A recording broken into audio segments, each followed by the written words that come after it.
Switch gears altogether and bring you the first feature of the night. And October is Breast Cancer Awareness Month, an annual campaign aimed at increasing awareness of the disease. Now, globally, breast cancer kills more women than all other cancers combined. In Kenya, it is not just breast cancer that is ravaging families, but other cancers as well have become a pain, killing nearly 32,000 Kenyans annually.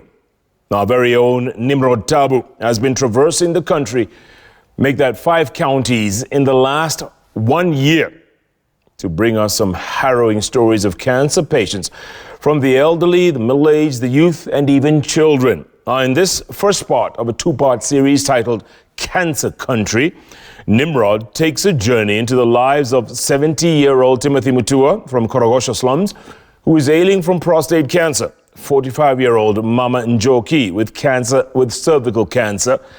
51-year-old Jane Nyambura from Dandora, who has breast cancer, as well as Hannah Wambui, whose painful wounds just never seem to go away. These are just among the few painful stories highlighted in this special report. Take a look.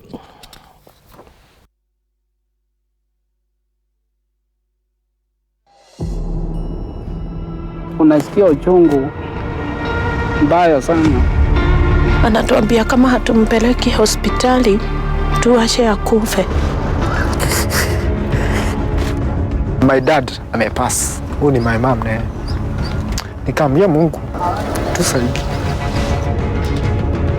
So na umangwa ni kama kutoka west mwili yote. Uchungu inaye.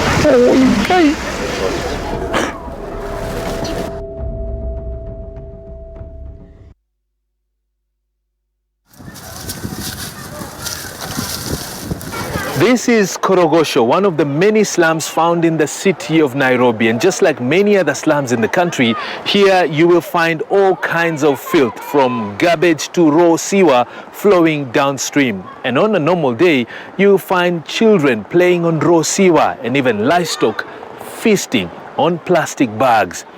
This kind of environment has surely toughened the community that lives around here. But there is a deadly disease that is slowly wiping away this very community, and their toughness cannot withstand the severity of this disease known as cancer. Timothy Mutua lives in Korogocho, one of Nairobi's largest slums. He earns a living through picking and selling waste material from the garbage dump site. Tafuta hapa ni makaa, nipeleke kwa mboma, kwa maana makaa yenyewe kununua kwangu ni ngumu. Kwa maana sina pesa ya kununua makaa. Ndio natafutanga na beba. Hata ndio hii niko naye hapa. Hii ni makaa, hata ndio na beba. Hii ni ya kupikia nyumbani, si ya kuuza. But Mutua is growing weak every passing day. His body is wasting away as a result of prostate cancer. Wezi fanya kazi nzito kulingana na hiyo ugonjwa. Shortly afterwards, he leads us to his home, a small makeshift structure which is approximately 1.5 kilometers from here. Nimekuja hapa Korogocho kutoka mwaka wa ni kama mwaka wa 2000 hivi, na mwaka wa 2000 ndio niliingia hapa. Nilikuwa nimekaa huko government quarter Mbotela.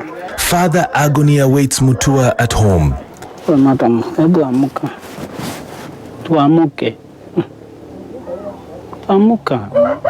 Amuka. Amuka. His wife, Jane Nyambura, is ailing too. Wewe amuka.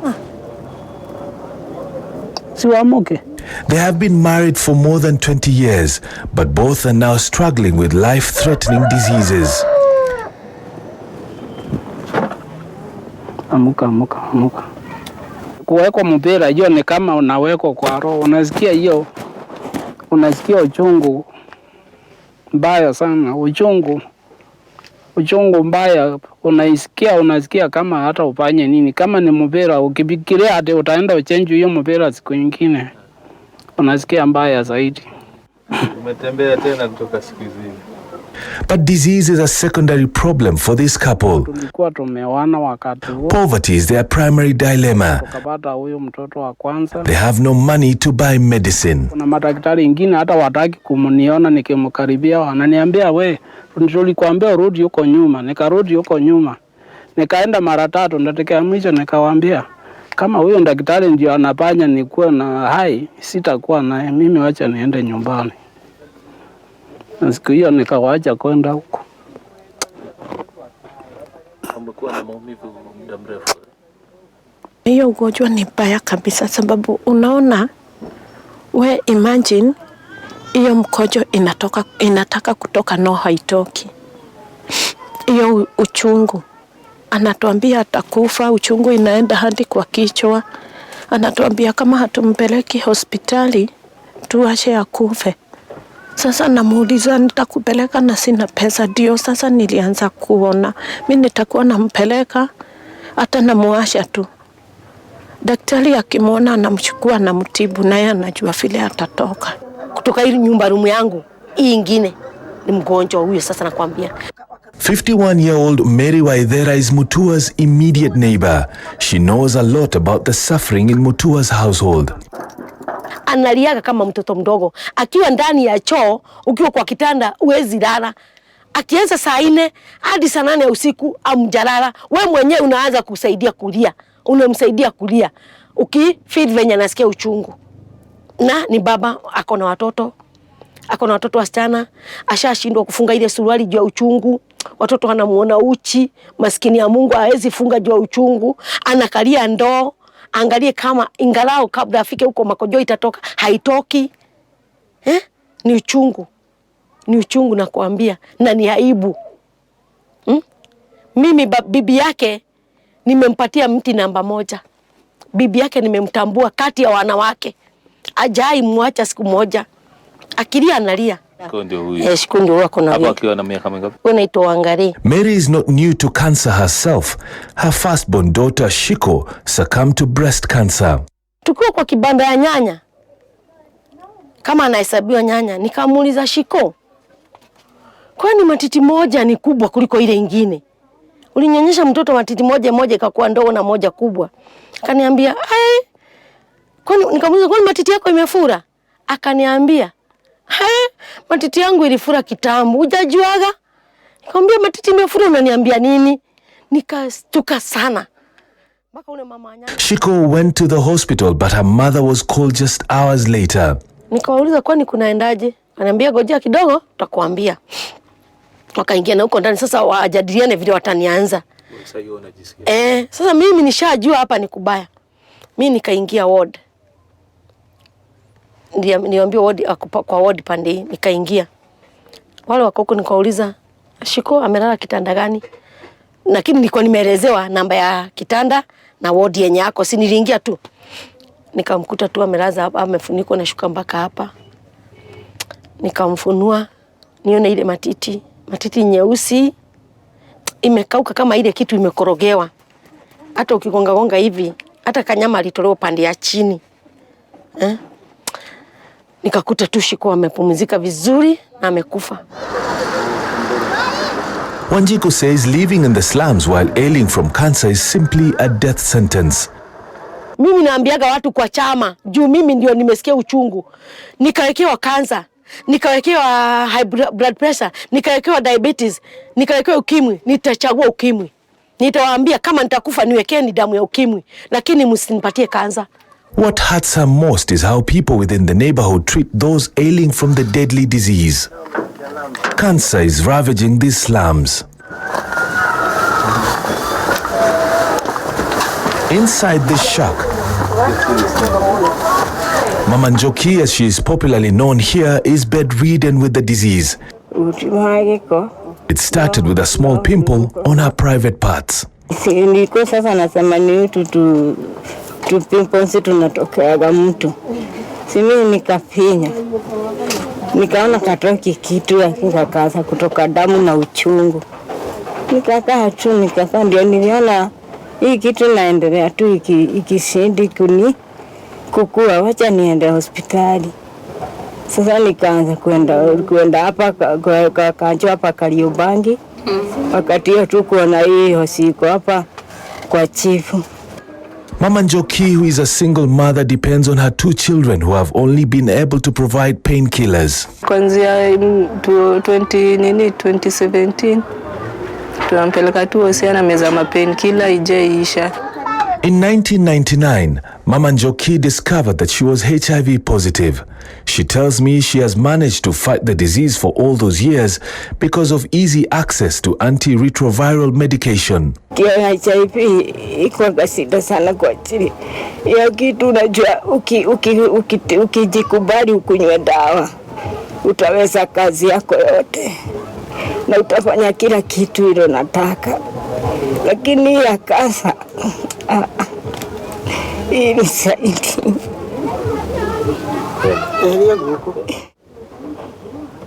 She asks me to stop the interview briefly to attend to nature's call, and that's when I witnessed the agonizing life of this poor mother of two.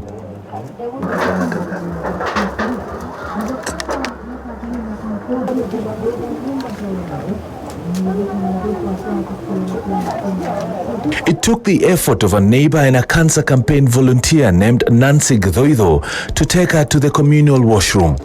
She walked with difficulty and apparent pain. Mama Njoki's tumor around the cervix is the size of a mini football.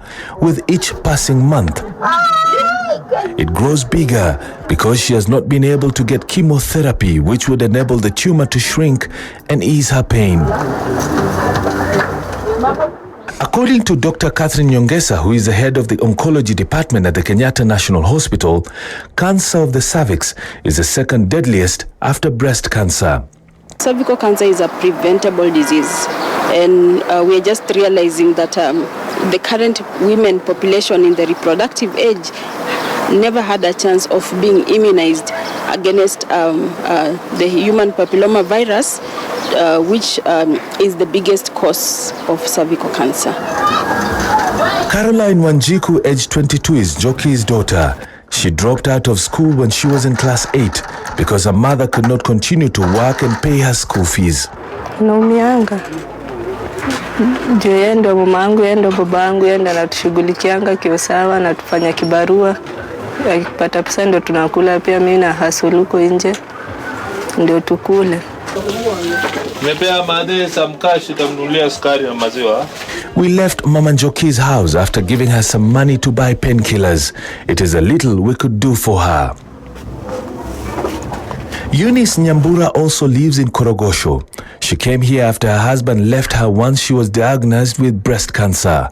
Her right breast was removed through a surgery to save her life.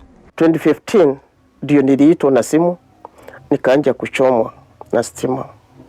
Hiyo stima ilinidhuru, kuchoma huku kulikuwa vidonda. Hiyo ilikuwa ni radio. Hiyo ni radiotherapy ilinidhuru. Kimo ilinidhuru meno na rangi huko kwa uso. She is now a cancer warrior who helps other women who are affected.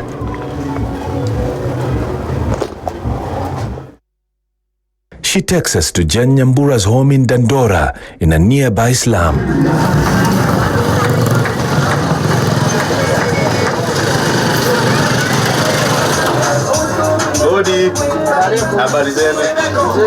Jane discovered she had breast cancer in the month of December in 2014. She started treatment but soon had to cut short her chemotherapy sessions because of lack of money. Wakati daktari alinipima akasema hakuna ugonjwa, ninaweza nitolewe hiyo vimbe. Na nikaenda nikatolewa hiyo vimbe na nikarudi nyumbani. Nikikaa mwaka mmoja ile uvimbe 2014 December ndio nilitolewa. Nikarudi nyumbani na nikapona, nikafikiri nimepona. Juu nimetolewa. Nikakaa 2015 yote. 2016 ugonjwa ukaanza sasa. Ile uvimbe nilitolewa ikaanza kurudi. Na ilikuwa inaanza kurudi na ikapanda juu mpaka kwa matiti sasa. She was told later that the only option she had was to undergo mastectomy, and this is the result. A scar that never seems to heal. It only appears to make the disease spread even faster. Her left breast is completely disfigured, and her left hand began to suffer paralysis. The doctor who operated on her informed her that nerve tissues around her left armpit had also been affected. Her husband, she says, is the only reason she is alive today. Mimi ninafurahia bwanangu sana kwa sababu ananiambia hata ukigonjeka hali gani siwahi kuacha hata dakika moja. Na nikisema hiyo miaka yote niko na ugonjwa, mimi sijalala siku moja hivyo nikiwa nimekasirika juu yake. Hata nikikasirika kidogo hivyo ananiongeleza pole pole akaniambia wacha kukasirika. A schoolmate of hers catered for her new cycle of chemotherapy treatment, which costs 15,000 shillings per session. She is not sure how long her friend will keep supporting her. Nilisema ilikuwa injection gapi? Ya kwanza nilipewa 4. Nikapewa 4, nikaambiwa nitoe 7,000.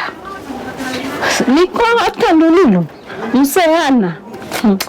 Lakini yule rafiki yangu sijui why niseme anje kwa sababu alisema tu nitatoa. Akanitorea. Nikadunga hiyo mashindano. Siku ya kwanza nikadugiwa Kenyatta. Madaktari wakaniambia kwa sababu wewe tembea sana tutakuwekea mandawa uende nayo, uende kwa daktari yako karibu na yeye akuwe anakuduga kila siku. Still in the vast Dandora area,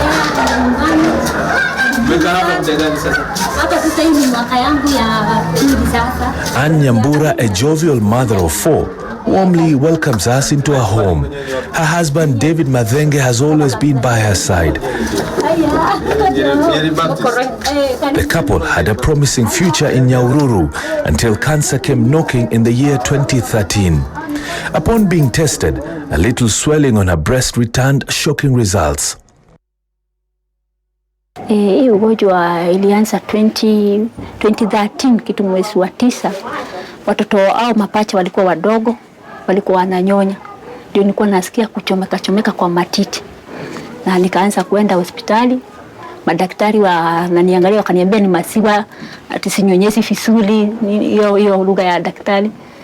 Na baadaye nilikuwa nanyonyesha kabisa sababu nilikuwa na wachwa sana matiti moja. Hata akimaliza kunyonya nasikia kama nimnyonyeshe tu lakini haina kitu. Lakini baadaye daktari mmoja akaniambia wakati wataanza kunyonya tutakuja tufanye vipimo testi zingine ndio tujue kama kuna kitu. Lakini hakukuwa kitu, hata ufibe hakukuwa. Walinyonya for 2 years.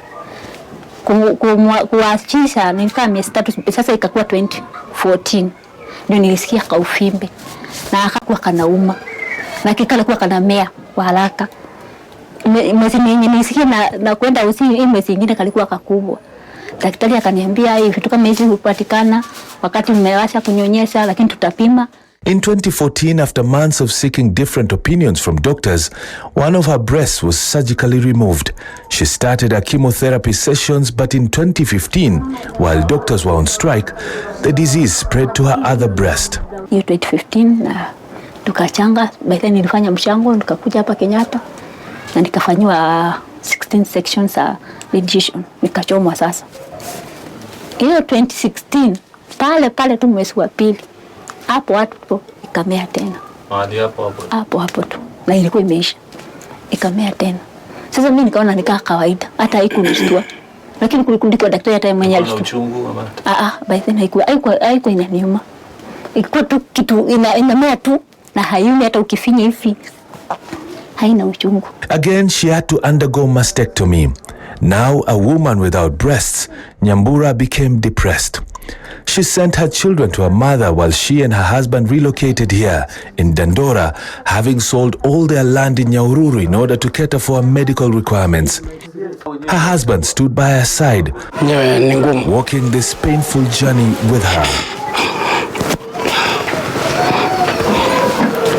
Nimechangagumu na kuambia juu umejaribu kila kitu, umejitolea hadi na mali hata na mwili, na unaona kwamba hata inafika mwisho, hauna msaada, hauna lolote.